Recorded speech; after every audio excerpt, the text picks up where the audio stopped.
李妃，不好了，不好了，不好了！成何体统？如此喧哗，发生何事了？朝臣们和金陵王吵起来了。吵起来了？金陵王宣布学子理政，朝臣们不满，就与金陵王吵起来了。还有什么？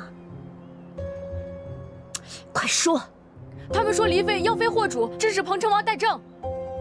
他们一定要找彭城王问个明白，现在正往承修阁去呢。事情怎么会闹得这么大呀？妹妹，你先别着急，我相信彭城王一定会给朝臣一个交代的。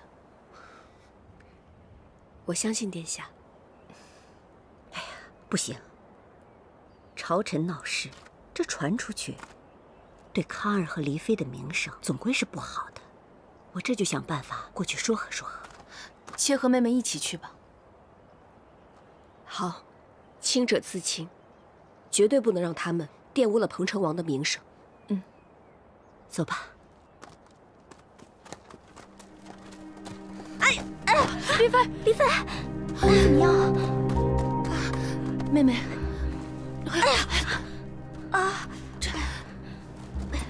没事。你这伤得不轻啊，还是快让医官来给你看看吧。那怎么能行呢？此事与妾有关，妾怎能不去呢？哎呀，事情紧急，黎妃不去也行。王妃，咱们走吧。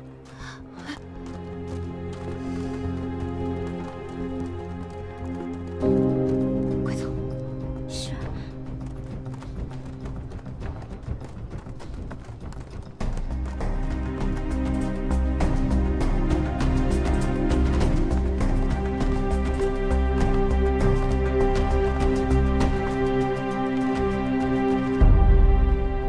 各位请留步。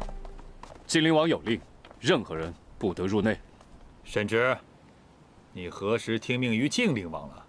彭城王有令，晋陵王暂代议事，下官奉命行事。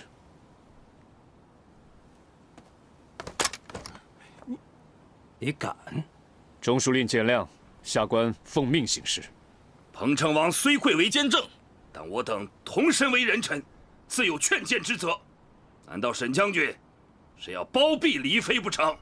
沈直，黎妃魅惑彭城王，你们沈家这是要恃宠而骄啊！兵曹侍郎慎言，黎妃乃彭城王侧妃，你们口口声声说黎妃魅惑彭城王，可有证据？哼！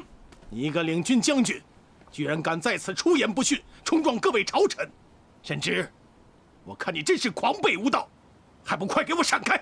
左卫中军听令，今日给我守好承修阁，任何人不得入内。是。领军将军，我等也是关心彭城王的安危，出于关心才来求见。沈将军一再阻拦，若不是为了袒护黎妃，就给我让开。今日我等定要见到彭城王。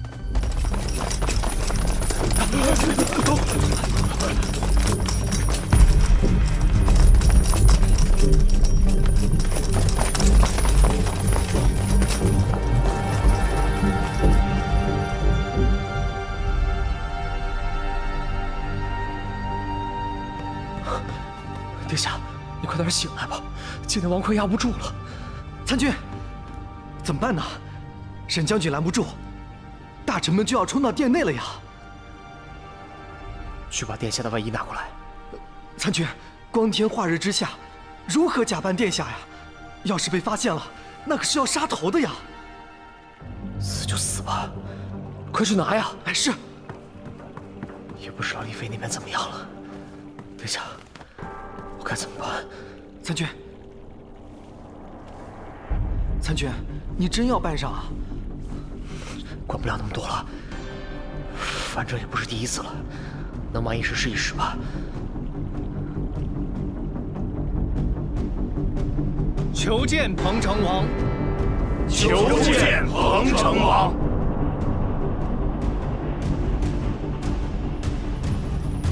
成何体统？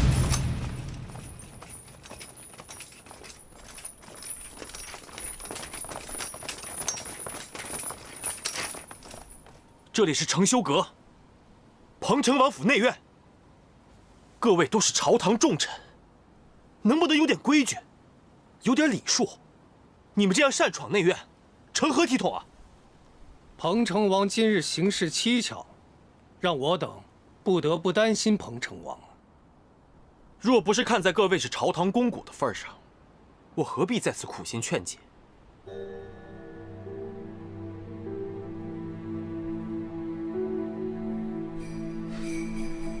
你们真是顽固不化！来人，统统带走！你敢？我有何不敢？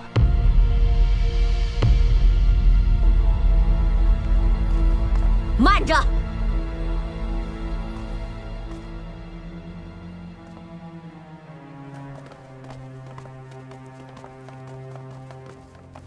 参见太妃王妃。怎么样？怎么样？参军，瞒不住了，瞒不住了！怎么办，殿下？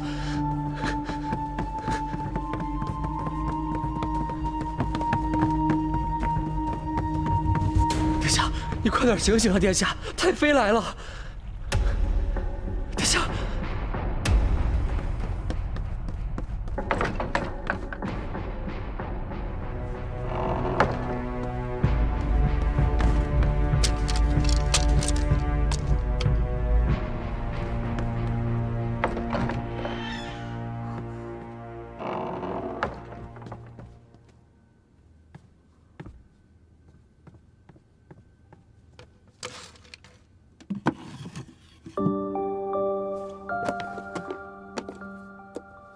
他怎么会在这？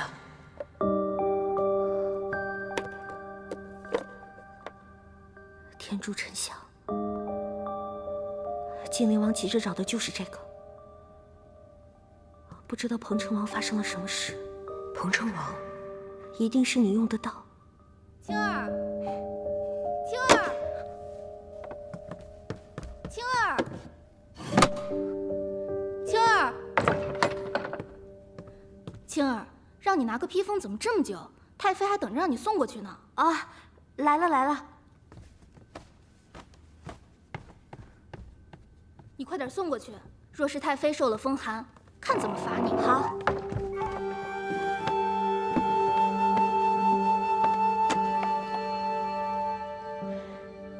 轩儿，你这是干什么呢？这大家都在为彭城王着想，又何必如此大动干戈？你这么做会伤了和气，你岂不是让彭城王更加为难啊？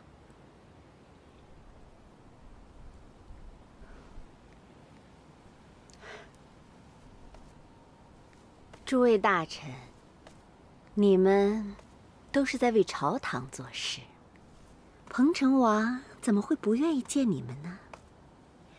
可是，这里毕竟是王府的内院，你们不顾礼法，贸然闯入，也实在是不妥，是不是啊？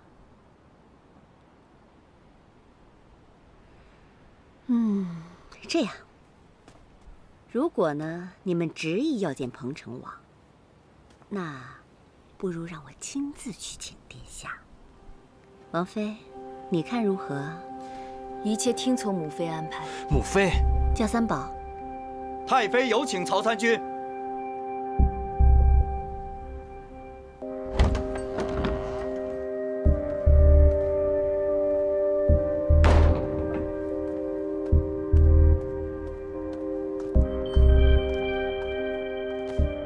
太妃，彭城王为何不见朝臣啊？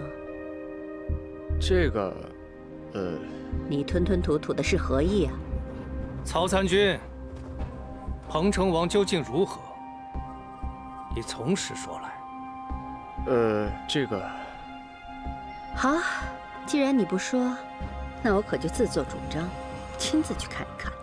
王妃，你随我同去。母妃，太妃。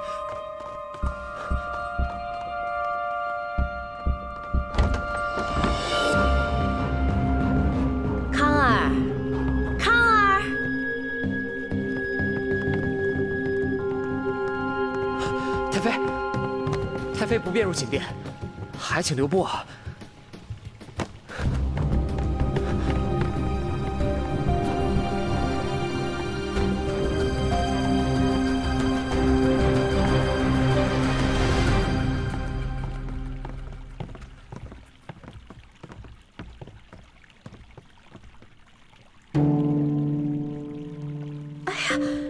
康儿也不在寝殿啊。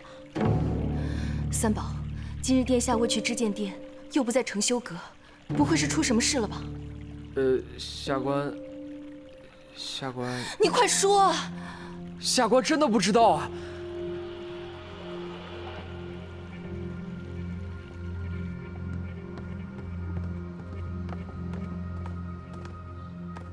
彭城王根本就不在承修阁。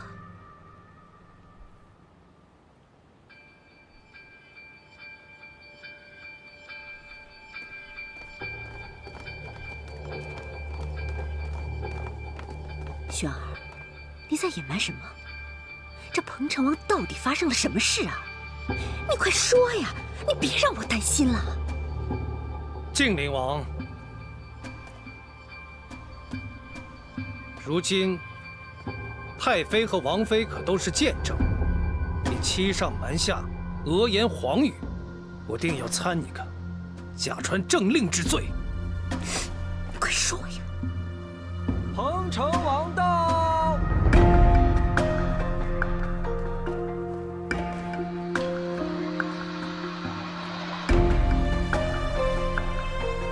慢一点。你们想让靖灵王说什么呀？参见彭城王。母妃也在啊。康儿，儿子见过母妃。拜见太妃。本王得知，黎妃陪太妃在秀林院游玩的时候，伤了脚踝，前去探望。这还不到一盏茶的功夫，这诸位大臣怎么搞了这么大的阵仗？你们对本王还真是挂心，本王感激不尽呐。昨夜，本王确实在陆中护府中与他对饮，之后呢，也确实是身体有些不适。陆中护为什么不告诉大家？为什么不劝劝诸位大臣？何必把事情闹到这般田地呢？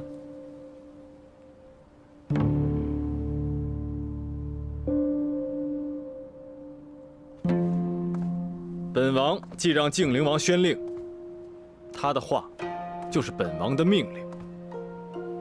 此时你们都应该在知见殿上议事，为何抗命不遵？你们对靖灵王大不敬，置本王的尊严于何地？诸位怕是忘了，你们身为肱骨之臣，胆敢随意地指责本王的内眷，说黎妃魅惑本王，你们究竟是在责怪黎妃，还是在责怪本王？简直荒唐至极！殿下息怒。事已至此，本王若不降罪，怕是难立监正之威。我等知罪。殿下，下官有错，下官思虑不周，只是诸位大臣担心殿下身体有恙，还望殿下体谅众臣苦心呐。中书令，你身为重臣之首，熟知政令规章。依你所见，抗命不遵、私闯内府、污蔑王妃，这三大罪状合并，依律当如何判处啊？殿下，他们也是情急之下，一时冲动，情有可原，情有可原。靖灵王，既然都这么说了，本王就念在你们也是为本王着想，罚你们半年俸禄，回去思过。谢殿下。都下去吧。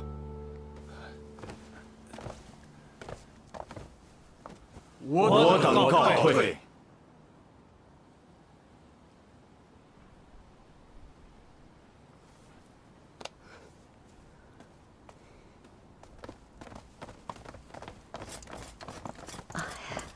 康儿啊，今日大臣们闯入内府，母妃就是想把他们……母妃，内眷不得干政，不然让六弟跟我也为难啊。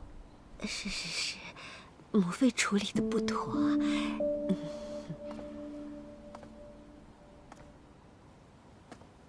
云芝，没事，害你担心了。先送母妃回去歇息吧，我改日再去看你。好，走吧。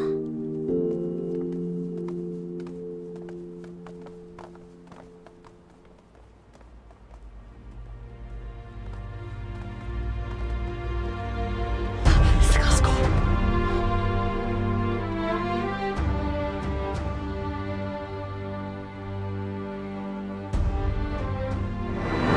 师兄，我找到了沉香。四哥他怎么样了？还差虎胆，我去找。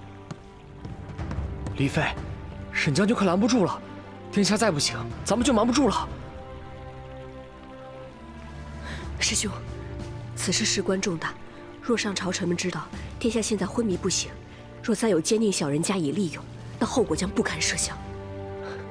师兄，你一定还有其他办法，对不对？有，我可以用银针先封住血脉，只留去池血，然后用银针汇聚血脉向上，这样可以逼出他身体内大部分的毒。但是，这样会有性命之忧啊！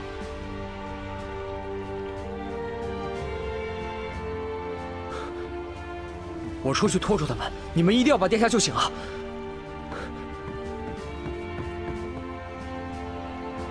四哥，对不住了，我们别无选择。师兄，施针。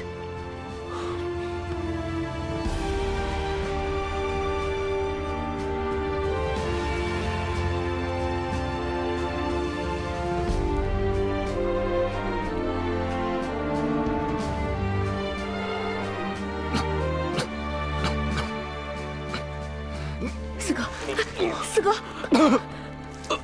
四哥，多亏了师兄。但这也只是暂缓毒性，并不是长久之计。四哥体内的毒尚未全解，可现在就差一个虎胆。这毒是我师父配的，他的手里定会有虎胆，只是现在要找到他，恐怕没有那么容易。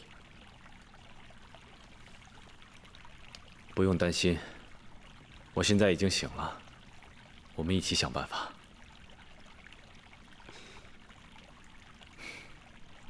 四哥，我现在就去帮你找虎胆。麻烦黎妃好好照顾四哥。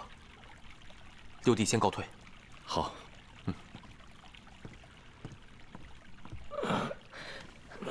疼吗？不疼。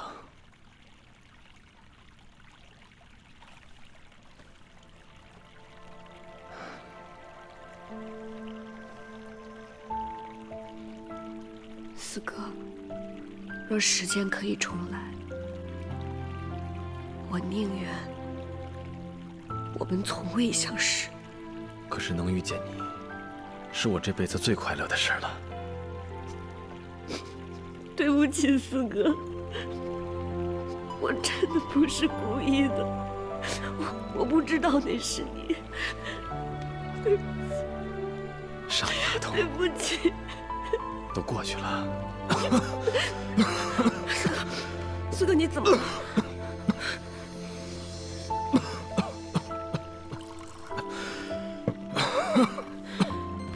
喝点水。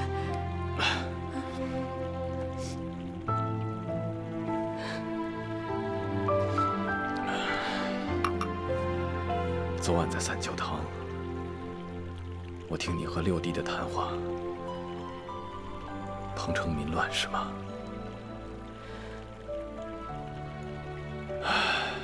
我只恨当时没有力量阻止这场民乱。当年高祖皇帝初平天下，士族门阀居功自傲，视法理于无物，强占山泽，侵占良田，驱逐百姓，把他们沦为自己手里的部曲，百姓纷纷不满，这才爆发民乱。过去的事情，我也改变不了。但如今，皇兄与我削弱权臣，提拔寒门，布局新政，所有这一切，就是绝不让这样的悲剧重演。我要改变这一切，你能理解吗？当然，在我心中，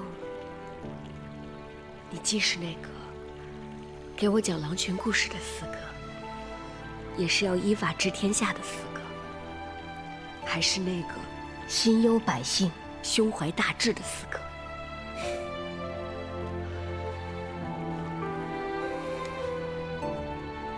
四哥只希望啊，今后你能陪在我身边，陪我一起一步步实现天下昌荣的理想。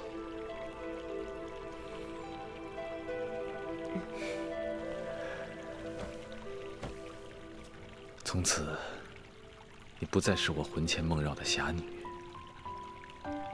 而是与我相知相依的离歌。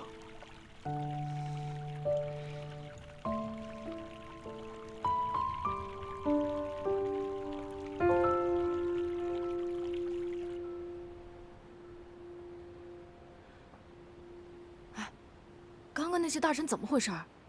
还有彭城王和小姐的脸色怎么那么难看啊？你倒是跟我说说呀！啊，到底发生什么事儿了？你不是黎妃的贴身侍女吗？啊，你成天跟她在一起，出了什么事你不知道啊？说的跟你知道似的。看你这样，你家小姐就算知道什么也不告诉你，说不定只会添乱，一天到晚叽叽喳喳的。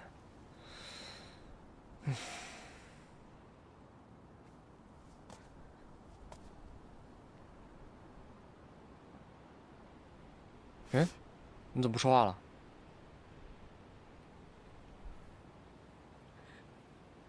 喂，哎，你这……都怪我，我平常咋咋呼呼的，对小姐关心也不够。现在大家都为难她，我什么忙都帮不上，我真没用。你别哭啊！哎，是殿下受了点小伤，所以那些大臣们才不依不饶的。不过你放心，这些年殿下处理这些局面早已习以为常，有殿下在，你家小姐不会有事的。啊，所以你别哭了。啊、你当真？当真。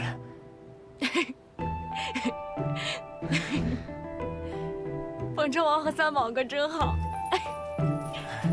那咱们继续守着吧，啊！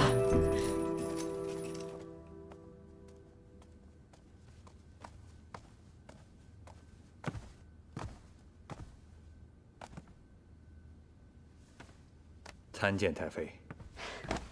今日之事，你处理的太冲动了。即便你想逼住彭城王，那也不能做出带领众臣逼迫轩儿的举动。警告过你很多次了。今日是侄儿心急，这才疏忽了。但侄儿也是一心为了大计。你给我记住了，成大计，就不可再为难轩儿。请姑母息怒，侄儿谨记。太妃，你让侄儿查的2味药有结果了。虎胆和沉香并用，性为大寒，药性极强，一般是用作驱除剧毒的药引呢。解毒？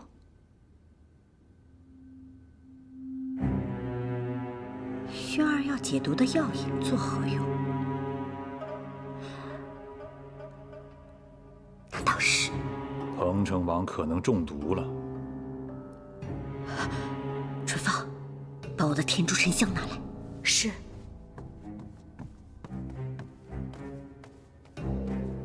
姑母，这是怎么回事啊？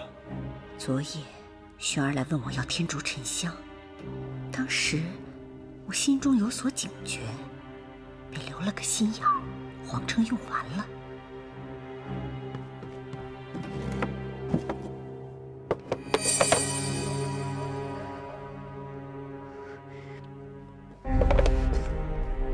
太妃，确实是少了。什么？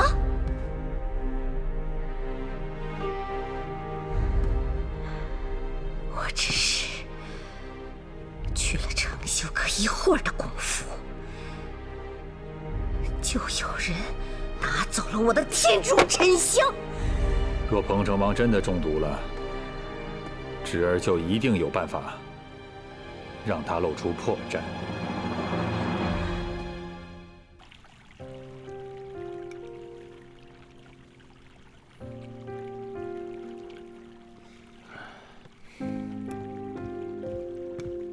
殿下，方侍郎求见。你在这里等我，我出去一下。小心点。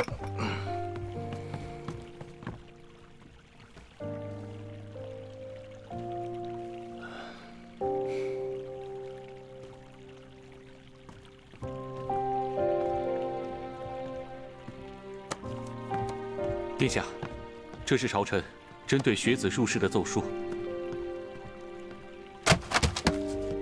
殿下，本王今日确实身体抱恙，而未去知见殿，但新政之心绝无动摇。今日知见殿上，新政要略颁布的如何？今日下官第一次议事，看到士卒以群臣之力咄咄逼人，下官人微言轻，处处受到掣肘，恐怕新政之路必是艰难险阻。你怕了吗？下官不怕。殿下说过，新政并非一朝一夕之事，我们现在所做的，就是为后世打下第一块基石。下官愿为殿下鞠躬尽瘁。本王誓要革除弊政。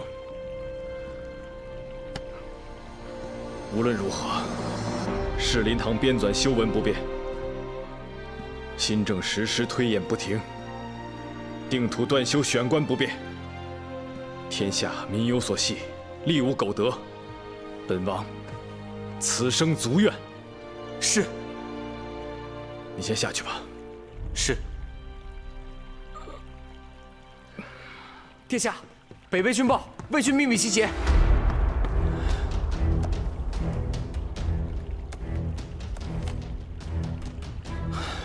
魏军果然按捺不住了。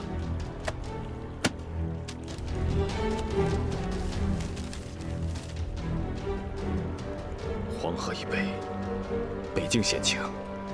三宝，请沈廷章入府。是。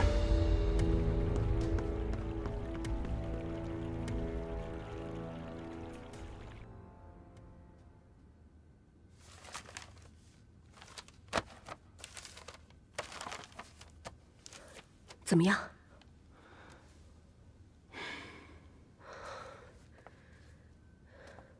一定还会有其他的办法的。丽妃，你要不先吃点东西吧？你都一天没吃了。我吃不下。师兄，难道真的就没有其他办法了吗？李哥，一天一夜了，你不吃也不喝，就算你再关心他的安危，你也要顾及到自己吧。你看看你，都憔悴成什么样子了，来吃些东西吧。我刚才去了承修阁，我看着他像没事人一样。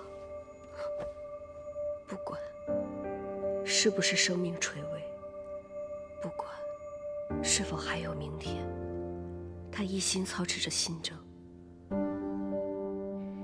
你知道吗，师兄？他并非我们之前所想的那样。他是一个为百姓考虑的人，他是一个好人。我不能让他就这么死了，他绝对不能死。一定还有其他办法的，还有其他办法。李哥，今天的事情让我明白，很多事情是听来的，若非亲眼所见，不能确信。是非对错，应该自己去衡量。以后我们不能只听信师傅的话了。况且，师傅他现在也不是原来我们认识的师傅了。我这就去找他。多谢师兄。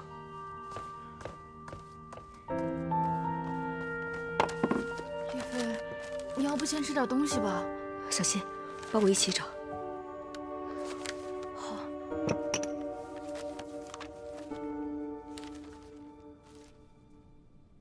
爹，又要出征了。魏军秘密调兵黄河沿岸，战事一触即发。这朝局错综复杂，你妹妹又刚嫁入王府，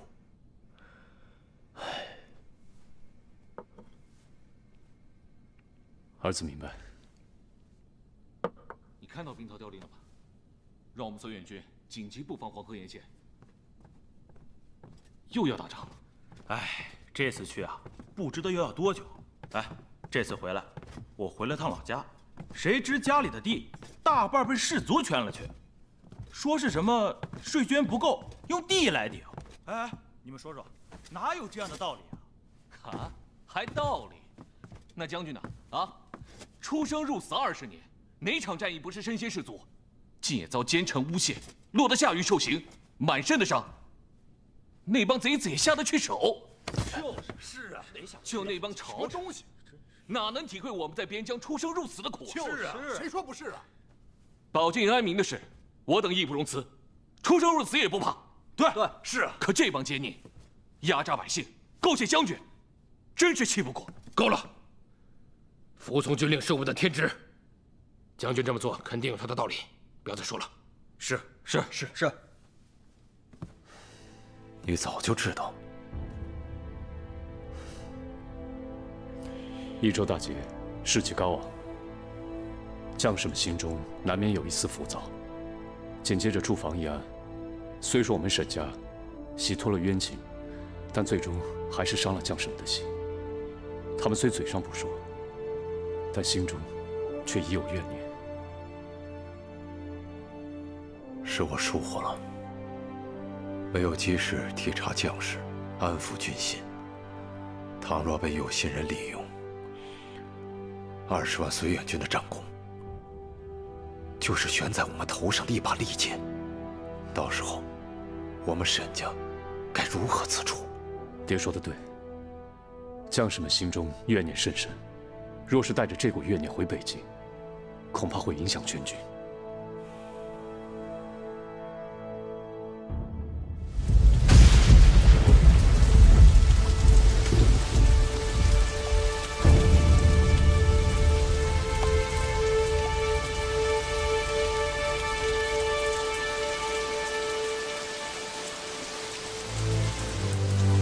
他们是我们死去的兄弟，他们肩负着绥远军戍北境、保大宋、安万民的使命，付出了宝贵的生命。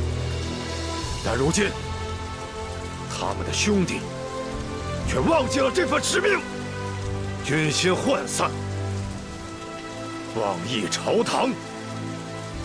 所谓治军不严，将之过也。我沈廷章作为绥远军将领，愿受惩罚。沈廷章领军无方，行军法，杖刑20。将军，将军，将军，将士们当然不会忘了保卫疆土的使命，可他们看到将军在朝廷里遭奸人陷害，将士们难免不平啊！将军又何苦要这样为难自己呢？可你们别忘了，绥远军是大宋的绥远，百姓的绥远。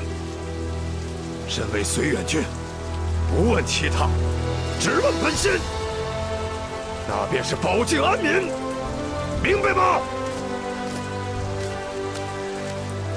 将军，李承勋愿与您同法。岳副将、郭副将，醒醒！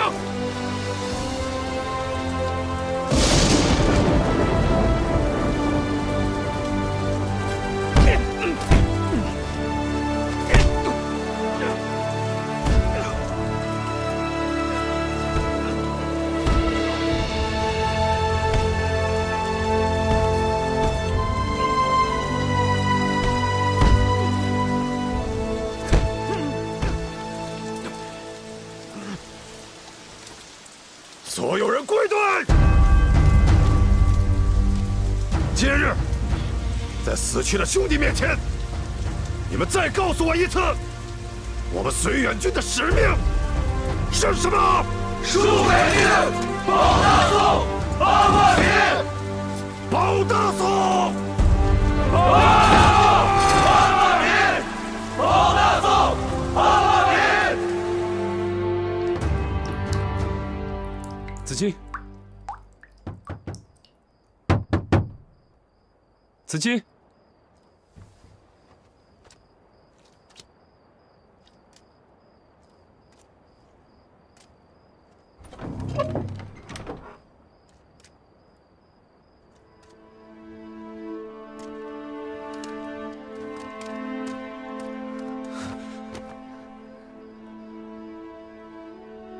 看到你真好，我好想你，好想你。你是个将军，你怎么可以像小孩子一样？这要是在战场上，让你的副将看到你这样，可是要笑话你的。你都知道了。嗯。这一别，可能是几个月、几年，也可能……我不准你这么说。我生在蒋门，这条命就属于战场。我怕耽误你的幸福。你看这双手，上面布满了茧子，它的主人心中一定藏满了抱负，一直都不忘苦练武功。子金，这双手的主人啊，4岁熟读兵书，7岁张弓搭箭，15岁第一次随兵出征，就立下了征讨临沂的头功。他率领千骑，保卫疆土，战场之上尽显锋芒，身手不凡，无人能敌。全城那么多女孩都爱慕他，这样的一个人，他心里却念着我，想着我，心里放着我。你说我幸不幸福？我成全他的理想，也愿意实现他的抱负。他做什么，我都想支持他。只有这样，我才觉得自己配得上他。无论生死，我必相依。子金，谢谢你懂我。哪怕我无法陪在你身边，但你的名字早就已经刻在了这里，一生一世都无法抹去。平安回来。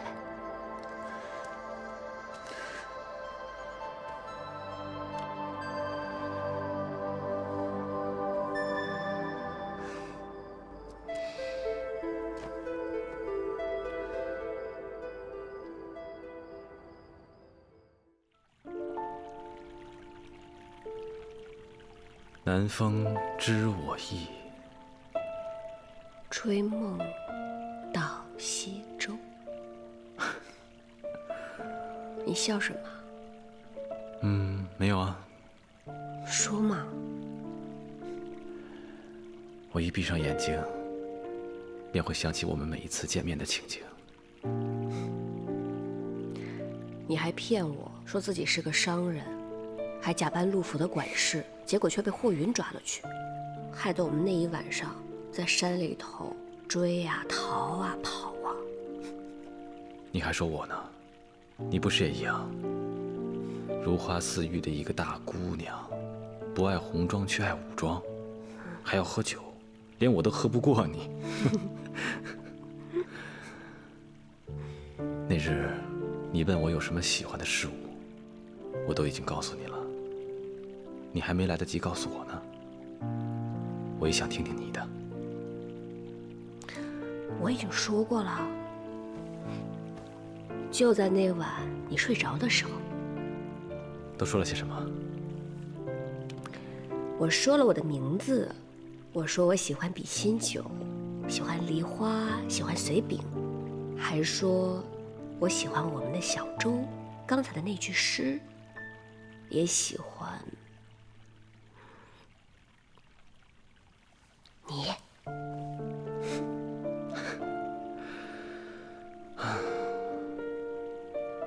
怎么了？原来我们的侠女也有害羞的时候啊！谁害羞啦？你才害……没事吧？没事。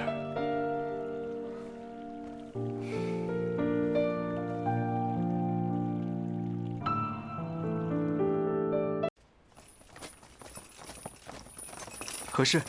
啊，太妃命我送些栗子和鸡汤给彭城王。真是不巧，黎妃在殿内，现在怕是不太方便。哦，可这些东西要是拿回去，太妃定会责罚。我从小体弱，经不起板子，还望通融一下。我就进去把东西放下就出来。那你动作快点。多谢。李哥，四哥要你答应一件事情。你说。绝对不能跟任何人承认你刺杀过我，任何人都不可以。你的苦衷，我明白，但是这牵扯到朝堂，牵扯沈家，甚至会牵扯新政，有太多的居心叵测之人。此事如果泄露分毫，事态有可能会失去控制。只要你咬住，没有做过，四哥都会有回旋的余地。四哥，还有，万一我……四哥，总之，绝对不能承认呢。不会的，四哥。听话。你一定会没事的。答应我。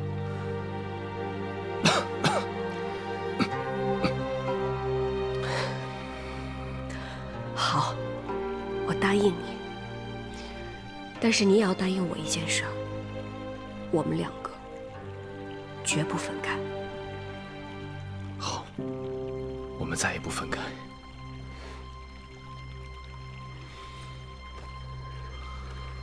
李哥定会对四哥不离不弃。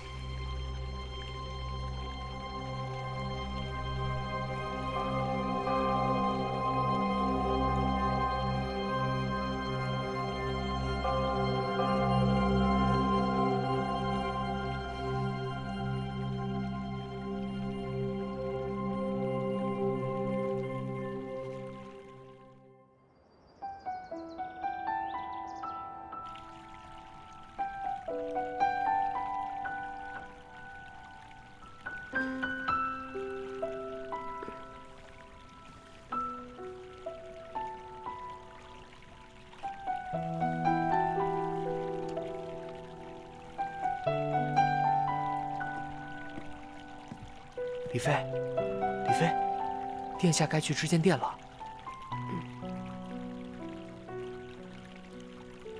四哥，四哥，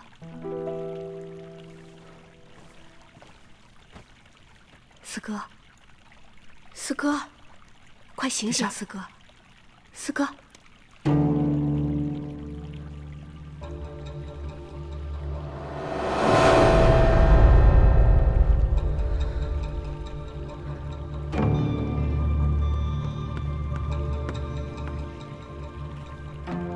徐湛，虎胆找到了吗？我们找到你师傅了，虎胆就在他手上，但不知为何，他突然出手伤了你的师兄，现在不知去向。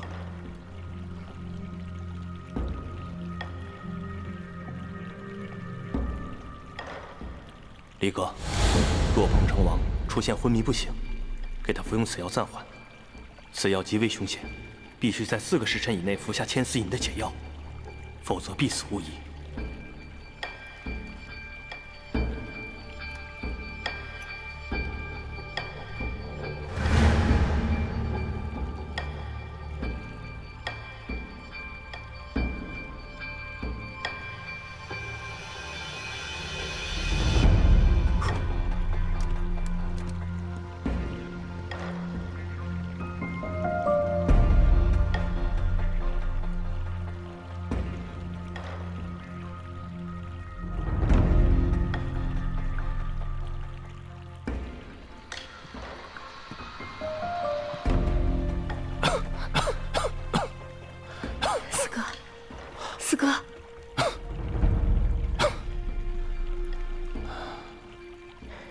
四哥，你醒了。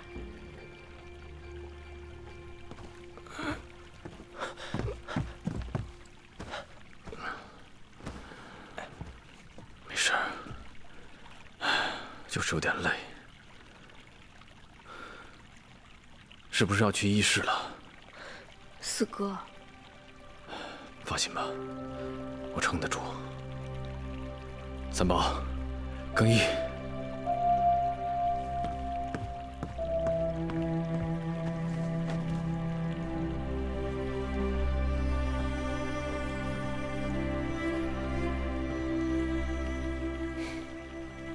等我回来，没事的。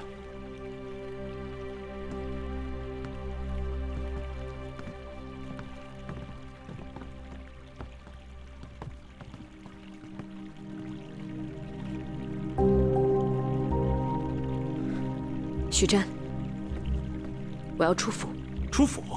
可彭城王回来的话，只有4个时辰，我定要拿到解药。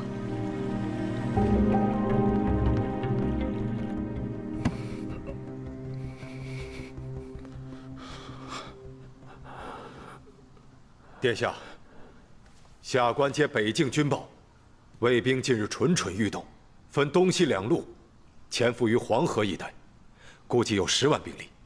绥远军已整装待发，只等殿下号令，便可以出征御敌。将军征战20年，我本不忍心再让将军金戈铁马，但此番魏军南下，形势紧迫，关乎我大宋安危，关乎天下百姓。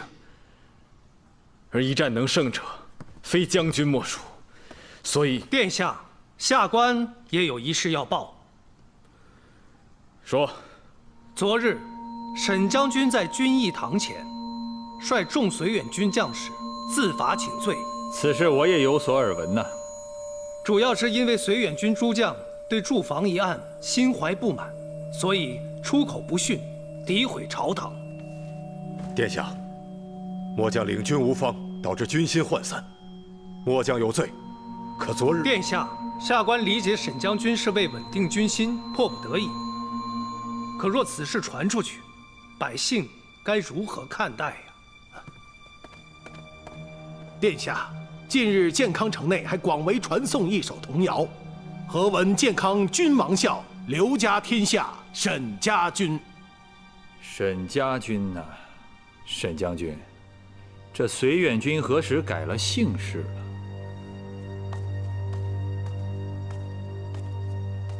什么歌谣啊？那都是无稽之谈。各位身为朝堂重臣，轻信谣言，说出去不怕笑话吗？定是战事在即，有人无中生有，从中作梗罢了。此言差矣啊，靖灵王。正所谓，人言可畏，积毁销骨。此事现在已不可小觑，军心、民心都会因此有所不稳。沈将军，军议堂一事是否属实？昨日之事确有发生，但绥远军乃大宋的绥远军，保境安民乃绥远军的天命，将士们绝无退缩之意。就算传言有误，但眼下战事在即，若任其发酵，后果将不堪设想，也会影响我朝抵御外敌之力。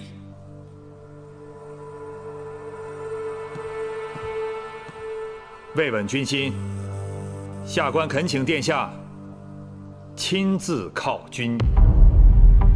请彭城王亲自犒军。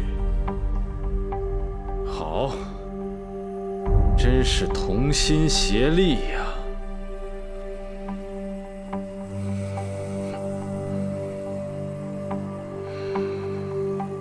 本王犒军。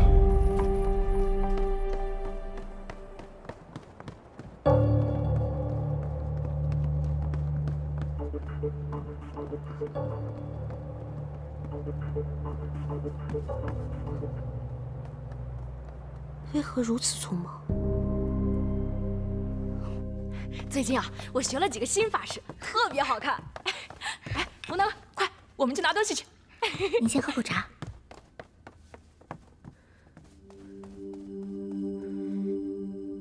李飞，你快来看看，你喜欢哪个？我觉得粉色最好看了。我觉得这个黄色的好看，李飞肯定会喜欢这个。小心混蛋，对不起，黄的没有粉的好看。这次我祸福难料，你们还是先不要跟着我了，以免受牵连。黄的最好看了，粉色的多俗。大胆！这些都是彭城王亲赐的贵重之物，竟然连端都端不稳。对不起，李飞，我没端稳，对不起啊。请李飞责罚。当然要罚。小心红丹，你们两个作为方印阁的长侍侍女，这点小事都做不好，杖罚20，罚入苦役，带走。罚这么重，这不就行？李飞，不要跟我们走！李飞，不要跟我们走！我错了，你原谅我吧！跟我们走！李飞。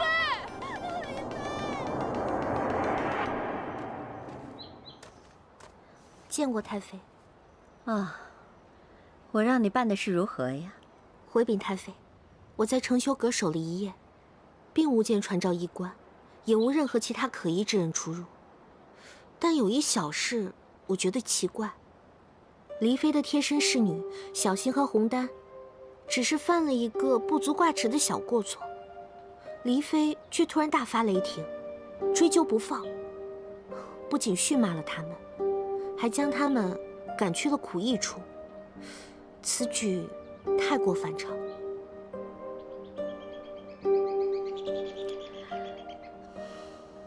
竟有这样的事！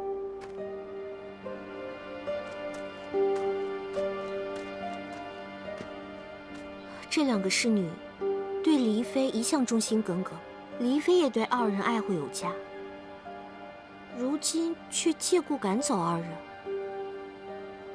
太妃，我大胆猜测，黎妃或许另有所谋，才会做此打算。太妃，此言不无道理啊。你继续盯紧方英阁，若再有什么动静，立刻向我禀报。是。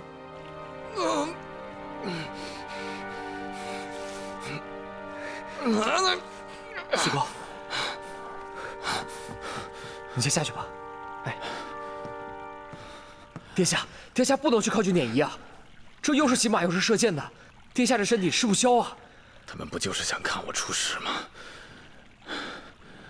驻防一案确实伤了绥远将士们的心，就算为了北境，我也要去。四哥，殿下。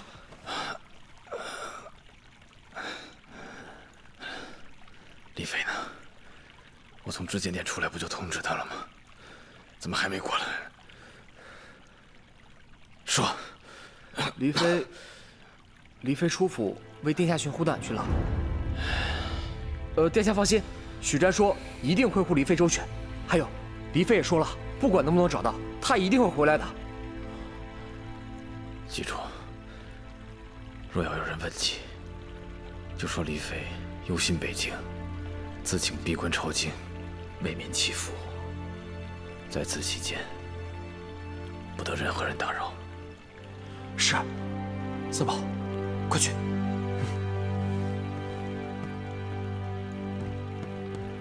四哥，去找沈直，跟他说，无论黎妃找没找到虎胆，千万都不要再回彭城王府。四哥，我怕我坚持不住了，我只希望他能平平安安的。来，扶我起来。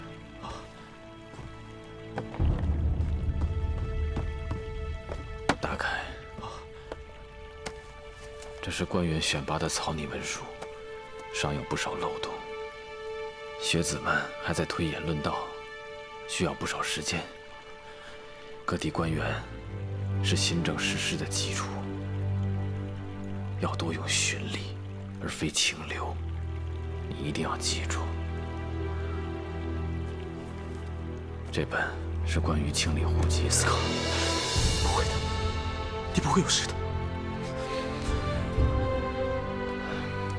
把万一四哥有什么不测，你一定要将新政推下去。不会的，四哥不会有事的。我们身在皇室，肩负天下之责，个人的生死已不重要。你要答应四哥，无论有多难，也要革除弊政，让民有所惜，利无苟得，大宋长盛。本王死也夙愿。民有所惜，利无苟得。六弟此生谨守誓言。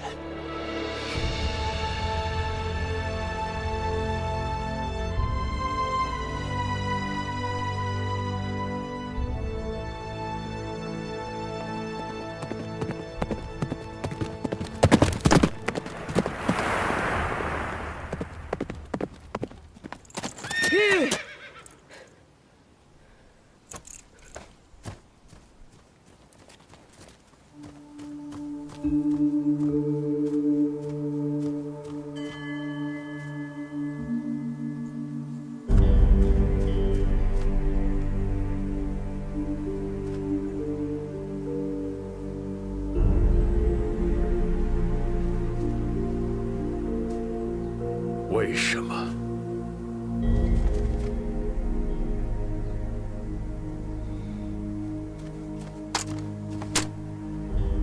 请师父赐药。你知道你要救的是谁吗？徒儿知道。彭城王。不，你要救的是你的仇人，是杀你全族、杀你父母的仇人。你还要救他吗？就算我爹娘真的是死于当年那场民乱，彭城王也定有他的苦衷。我所认识的彭城王，他是个心怀百姓的好人。好人？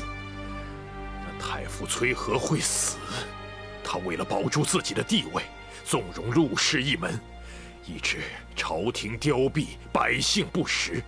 这样一个残暴昏聩之人，你居然说他是好人？为除奸贼路远，他不惜以身犯险。就算如今身中剧毒，他也心怀百姓，为社稷担忧。彭城王绝非是昏聩残暴之人。那仅仅是表面。我相信师父，并非是个不辨是非之人，孰真孰假，早晚便知。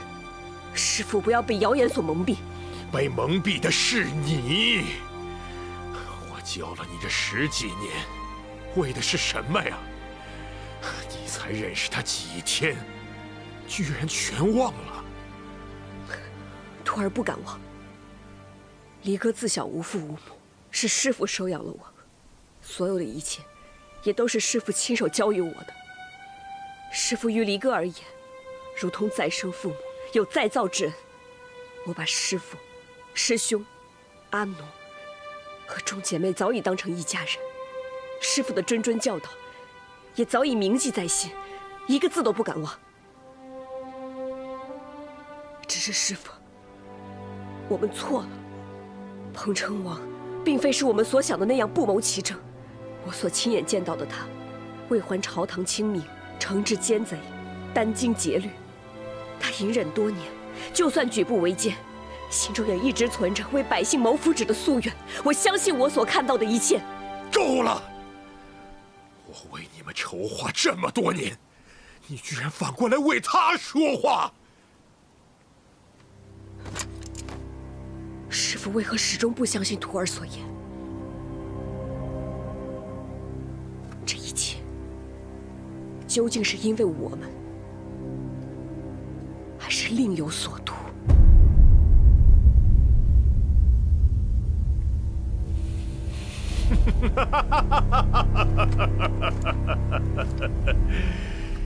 你终于怀疑我了。徒儿也不敢，也不愿。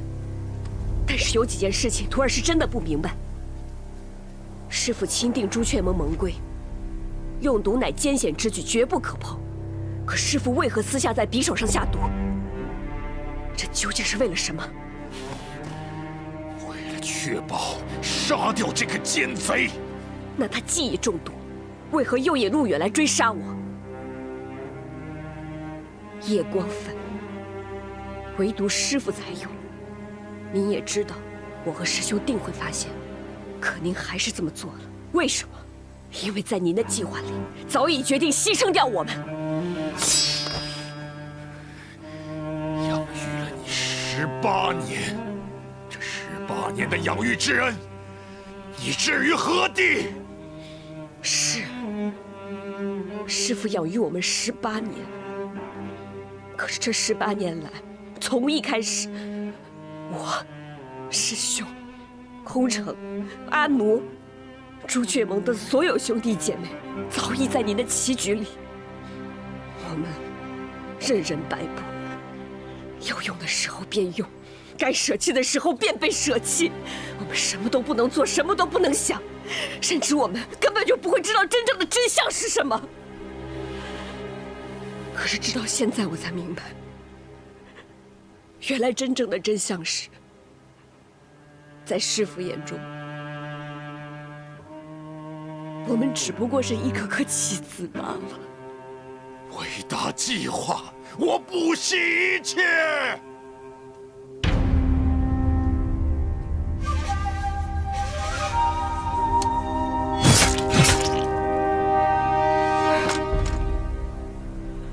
师父的养育之恩，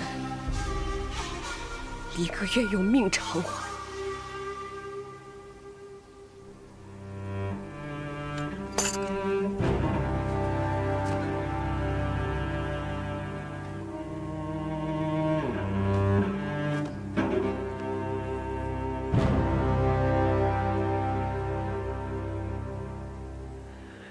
求师父赐药，只要他活着，离哥任凭师父处置。愚昧无知，痴心妄想。他生我生，若他死，离哥绝不苟活。对不住了，师父。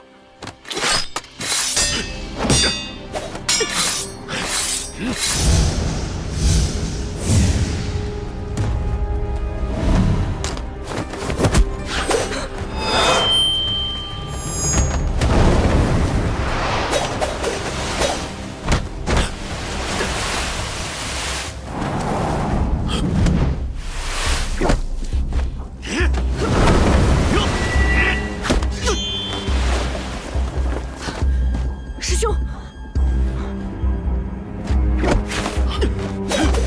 接着。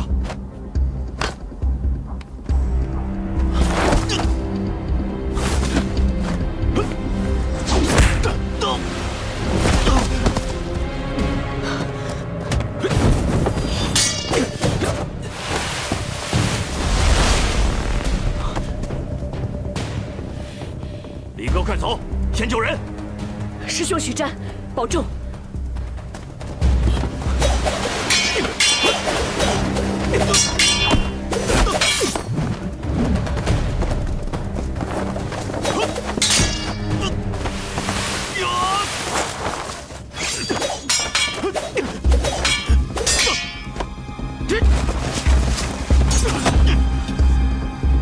师傅，不要再执迷不悟了。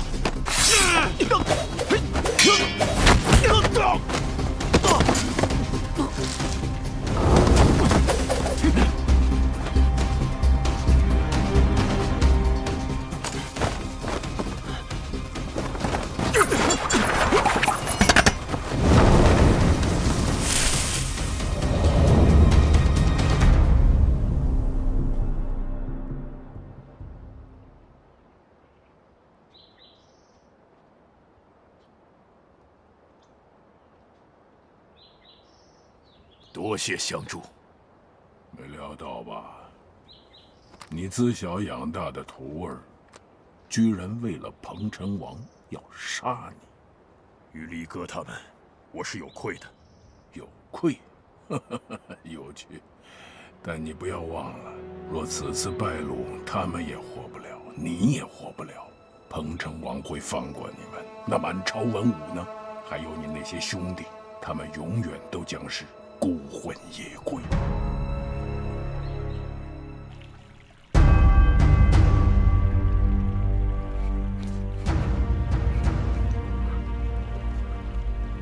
殿下，都深省了，不妨再帮紧些。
在哪儿？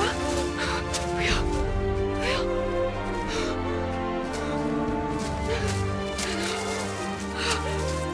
在哪儿？不要丢！在哪儿？在哪